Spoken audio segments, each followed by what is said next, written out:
আন্তর্জাতিক চাপ প্রয়োগ করে তিস্তা চুক্তি বাস্তবায়ন করা হবে বলে জানিয়েছেন যুব ও ক্রীড়া উপদেষ্টা আসিফ মাহমুদ সজীব ভুইয়া।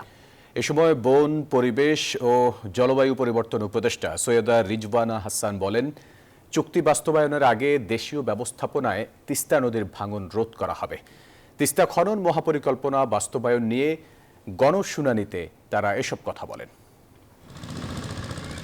উত্তরের 2 কোটি মানুষের জীবন জীবিকা নির্ভর করে তিস্তার উপর। বহু বছর ধরে তিস্তা মহাপরিকল্পনা বাস্তবায়নের কথা বলা হলেও তা এখনো বন্দী লাল ফিতায়। রবিবার বিকেলে রংপুরের কাউনিয়ায় তিস্তা পাড়ে আয়োজিত হয় গণশুনানি। এতে অংশ নেন যুব ও ক্রীড়া উপদেষ্টা আসিফ মাহমুদ সজীব ভুইয়া, বন, পরিবেশ ও জলবায়ু পরিবর্তন উপদেষ্টা সৈয়দ রিজওয়ানা হাসান সহ অনেকে।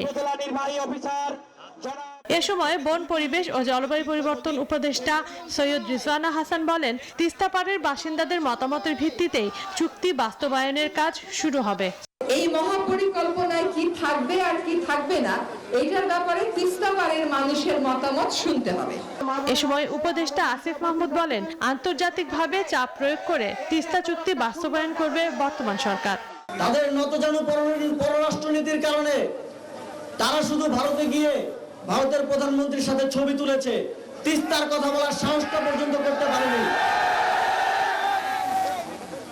অন্তর্বর্তীকালীন সরকার তার গঠনের পর থেকেই পররাষ্ট্রনীতির ক্ষেত্রে শিরদাঁড়া উঁচু করে দাঁড়িয়েছে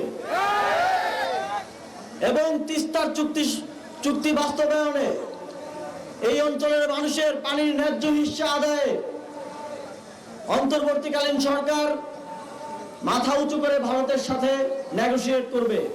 আর কালক্ষেপণ না করে এই মহাপরিকল্পনা বাস্তবায়ন চান তিস্তা পাড়ের লাখো মানুষ। ইতিপূর্বে অনেক সরকার এখানে এসে মিথ্যা আশ্বাস দিয়ে এই তিস্তা মহাপরিকল্পনা বাস্তবায়নের কথা বলেছেন, কিন্তু বাস্তবে দৃশ্যমান কিছু নাই। যখন পানি লাগে তখন পানি পাওয়া যায় না। আমরা চাই যে তিস্তা কৃষি জীবন নির্বাহের জন্য ভালোভাবে হয়।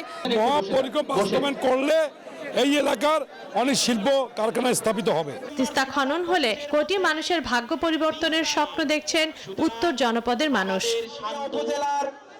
Desk report, news 24।